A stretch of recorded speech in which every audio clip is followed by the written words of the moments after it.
ইমাম আযম আবু হানিফা রাহমাতুল্লাহ জামানায় এক বেটা তার বউকে তার বিবিকে তালাক দিছে এই শব্দ বইলা, যদি আমি জান্নাতি না হই তাই তুই তালাক। এই প্রশ্ন কি? এই মাসালা কি হবে? পৃথিবীর কেউ কি বলতে পারবে ও জান্নাতি না জাহান্নামী? বুঝে নাই কথা বাবা রে। আচ্ছা কি পরিমাণ জটিল মাসালা। সব মুফতি ফেল, সব মুফতি কয় বউ তালাক হয়ে গেছে, নিশ্চিত বউ তালাক হয়ে গেছে। কে জানে সে জান্নাতি না জাহান্নামী, তালাক হবে না কি হবে? মাসালা যেতে যেতে ইমামে আজম আবু হানিফার কাছে চলে গেল। ইমাম আজম বলল, ওই লোকটা যে বলেছে এই কথা তার সাথে আমার চুপে চুপে কথা আছে। সুবহানাল্লাহ বলে তাকে জিজ্ঞেস করলো, বলো তো দেখি জীবনে কখনো একাকী জিকির করেছো? তোমার চোখ থেকে পানি পড়ছে কিনা? জি হুজুর একবার পড়ছিল। যাও তুমি জান্নাতি। বউ তালাক হয় নাই? সুবহানাল্লাহ বলেন। বউ কি হয় নাই বলেন?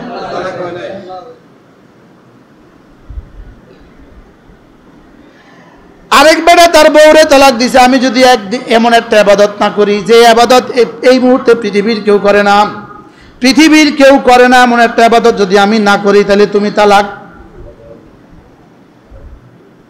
আপনাদের কি খেয়াল, বউ তালাক হবে না হবে না? কেন?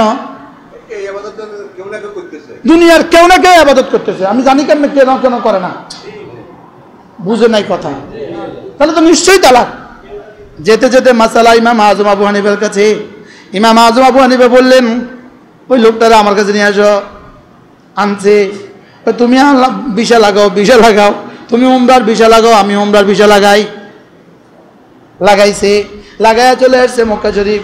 আইসা মক্কা শরীফের যখন মক্কা শরীফের মোতাওয়াল্লির সাথে কথা বলল, ভাই একটা লোকের বউকে বাঁচাবার জন্য 5টা মিনিট বাইতুল্লাহতে তওয়াফ নিষিদ্ধ করো। তওয়াফ কি করো?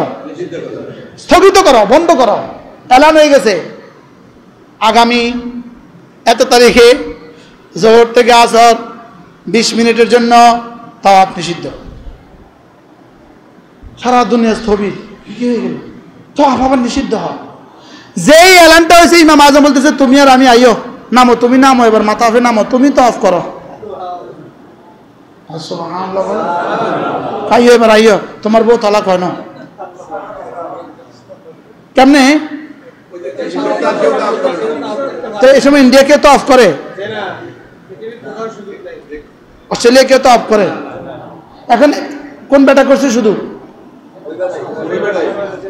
বেটা তুই কর, তফ কর, যাও তফে যাও, তফ করে যাও, বিবিলে বাদ যাও। সুবহানাল্লাহ বলে না? কি লেগে কইতেছি, কি লেগে কথা আসছে আবার কইতে যে কই যায় আল্লাহ জানে। কি হয়? আরেক বেটা কসম খেয়ে বসছে, আল্লাহর কসম খেয়ে বলি, তুমি যদি চাঁদের চেয়ে সুন্দর না হও তাহলে তুমি তালাক। দেখছেন নি কারবার? বউরে কি কর? চাঁদের চেয়ে সুন্দর না হলে কি? এখন কি হওয়ার কথা? তালাক হওয়ার কথা না? কথা না কথা। সব মুফতি কয় তালাক হয়ে গেছে। এই তোর বউ কি চাঁদের চেয়ে সুন্দর রে? না, তুই তালাক, বউ তালাক। সবাই কয় তালাক। ইমামে আজম আবু হানিফা রাহমাতুল্লাহ কাছে গেল, হুজুর এখন কি করতাম? কি কইছো? আমি বলছি তুমি যদি চাঁদের চেয়ে সুন্দর না হও তাহলে তালাক। আচ্ছা যাও, তালাক হয় না, বাদ যাও, সোজা বাদ যাও। সুবহানাল্লাহ বলেন। আরে তালাক হয় নাই, বলেন কি হয় নাই? যাও বাদ যাও। সমস্ত ওলামা একরাম সমালোচনা শুরু করছে, কইলটা কি? আমরা কইলাম তালাক হইলো, আর উনি কই তালাক হয় না। তোকে আল্লাহ তাআলা কি বলেন? ওয়ালাকাদ খালাকনাল ইনসানা ফি আহসানি তাকওয়িম। আমি তো মানুষকে চাঁদের চেয়েও সুন্দর করে বানিয়েছি। কি?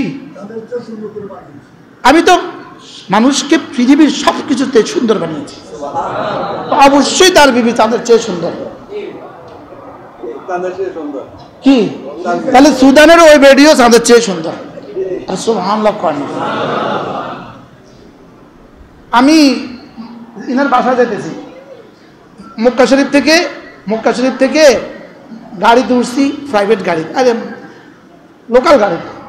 আমার সামনে এক বেডি বসে, বেডি এভাবে হাতটা ধরে রেখেছে কি সাথে, হ্যান্ডেলের সাথে। বেডির বোরকার এটা পড়ে গেছে, এখন বেডির এইটা আর বোরকা একরকম, হুবহু একরকম। বুঝে নাই কথা কি বলছি বলেন? বেডির হাতটা আর বোরকাটা কি হুবহু একরকম। আমি খেয়ালই করতে পারতেছিলাম না, হাত দেখা যায় না বোরকা দেখা যায়। আচ্ছা, তো কালো রঙের ডিব্বাটা কি পরিমাণ মাইকছে ওখানে কন্ত? হ্যাঁ, ডেকোরেশনটা কি পরিমাণ, কালো রঙের ডেকোরেশন, ডেকোরটা কেমন করছে ওই জায়গার মধ্যে। কিন্তু এই বেডি চাঁদের থেকে সুন্দর, সুবহানাল্লাহ বলবেন না? এই জন্য ফতোয়ায় স্বামীর মধ্যে এক আশ্চর্য কথা আছে, ফতোয়ায় স্বামীর মধ্যে এক আশ্চর্য জিনিস আছে। কি জিনিস? আজীব বিষয়, আশ্চর্য বিষয়।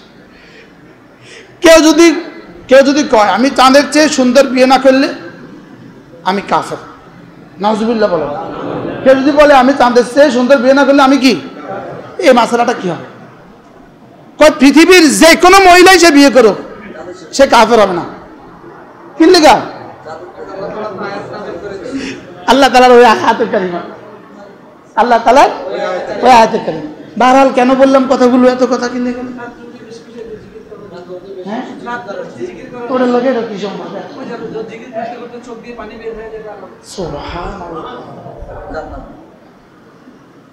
হযরত ইমাম আজম কি জিজ্ঞেস করলেন, তোমার জীবনে জিকির করতে করতে কখনো চোখের পানি আসছে কিনা? কি জিজ্ঞেস কন? হুজুর একবার আসছিল। যাও বিবি, তলাক হবে না, যাও। তাইলে মাঝে মাঝে রাতের অন্ধকারে জিকির করা দরকার না দরকার না? দরকার না দরকার না? আপনি বলবেন হুজুর